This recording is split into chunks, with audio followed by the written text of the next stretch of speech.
Very warm welcome to everyone, and thank you for allowing us to present this work. So I'm presenting it on behalf of our team that was led by Taipan. So I'm just going to share my screen, if you just bear with me.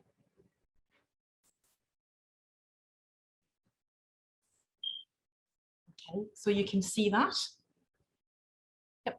So this afternoon's presentation is about some discussions we had in our HREC about how I chair Griffith University's HREC. A lot of the stuff we get relates to health, psychology, physiology, you know, that type of research. We get a bit of business research, and we get a little bit of sort of social sort of like excuse me, Eleanor, apparently your screen's not sharing at the moment. Is it not? Okay, I'm not sure why, because it's telling me that I am. So still not sharing? No. We have a lovely view of you, but not the screen. Okay, well, let me just try that one more time.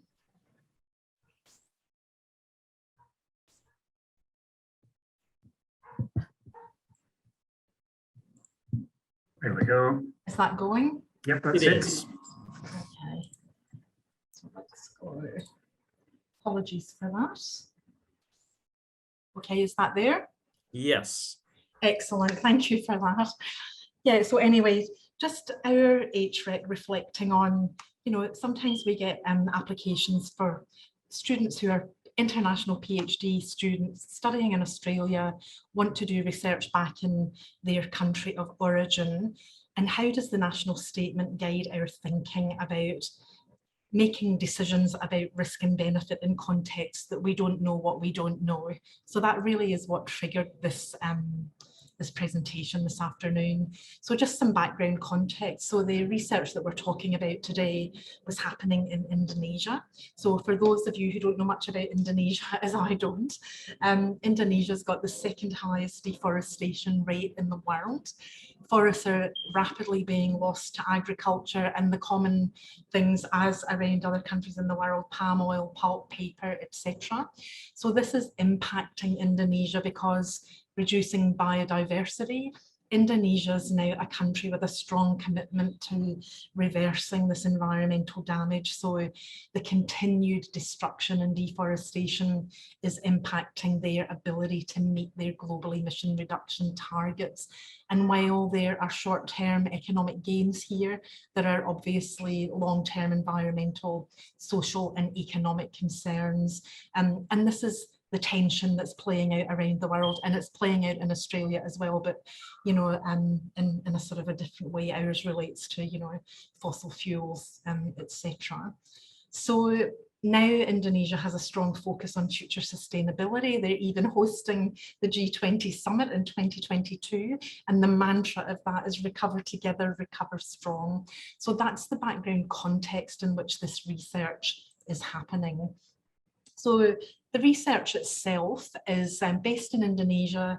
It was about environmental land management practices, and the researcher, PhD student at Griffith, but also an experienced policy advisor in the Indonesian government, working there as a professional person.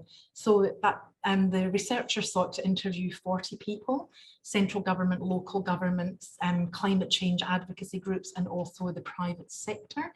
And the students sought to use a purposeful recruitment strategy. So the question for us all, when something like this comes to an HREC, so obviously we're looking at the national statement as a whole, and we're thinking about, you know, merit, integrity, justice, beneficence, respect, etc. But on top of that, we're also thinking about 4.8 of the national statement, people in other countries. And this part of the national statement is interesting because it calls on us to think about beliefs, customs, and cultural context. It also asks us to think about risk and vulnerability in the widest sense, also consider issues of protection, the post-research welfare of people who participate, not in this particular project, but we've had other projects where, you know, people in really quite problematic political contexts are asked for their political views on things which could put them at immediate risk of harm. So how do we get a handle on that, sitting safely in Brisbane, trying to think about that, trying to support that student, support that research, which is obviously very valuable, but trying to use the national statement to do it.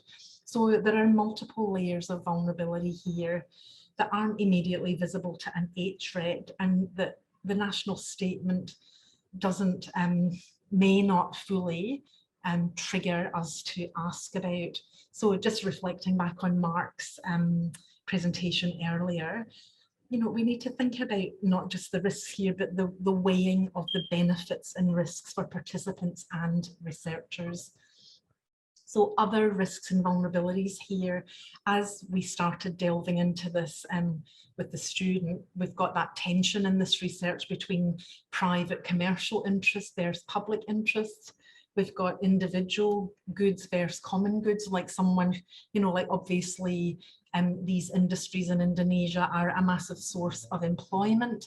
They're also a massive source of political advocacy for and against. So there are political consequences for this in Indonesia, just as there are in Australia and any other country. There are cultural norms around, you know, gender that may be different in Indonesia. How do we consider that? We've talked a little bit about the social and economic thing. A lot of the respondents in this research were a bit unclear about, well, is this my personal view about environmental practices, or are you asking me to portray what a company believes or what a particular department believes? So that was something that that created some sort of issues for the researcher. So the outcomes of all of this were essentially that our researcher did experience a number of recruitment difficulties, because there was hesitancy regarding whether participants were expressing their individual views or organisational views. And really, this is a research design flag, you know, that perhaps could have been explained better in the participant information, asking a question, are there more effective and culturally appropriate ways to give assurances of anonymity in there? And the researcher reflected, you know, that really had they adopted a more simple approach to the question design, that sort of stuff may have been more evident to potential participants.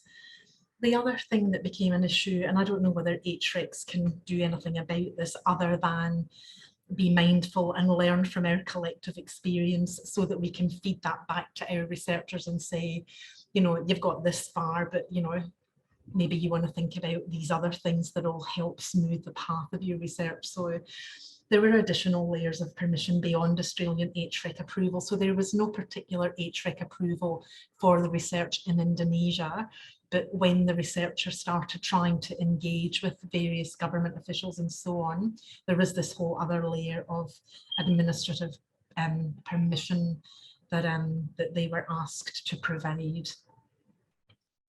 And again, gender equity, only 13% female respondents, not well understood really by the researcher, you know, and something that they, you know, that they obviously are considering further.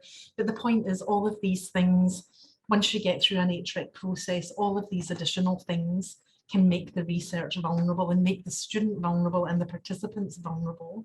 So I guess as an HREC, you know, we can use that collective experience to help support and guide our researchers.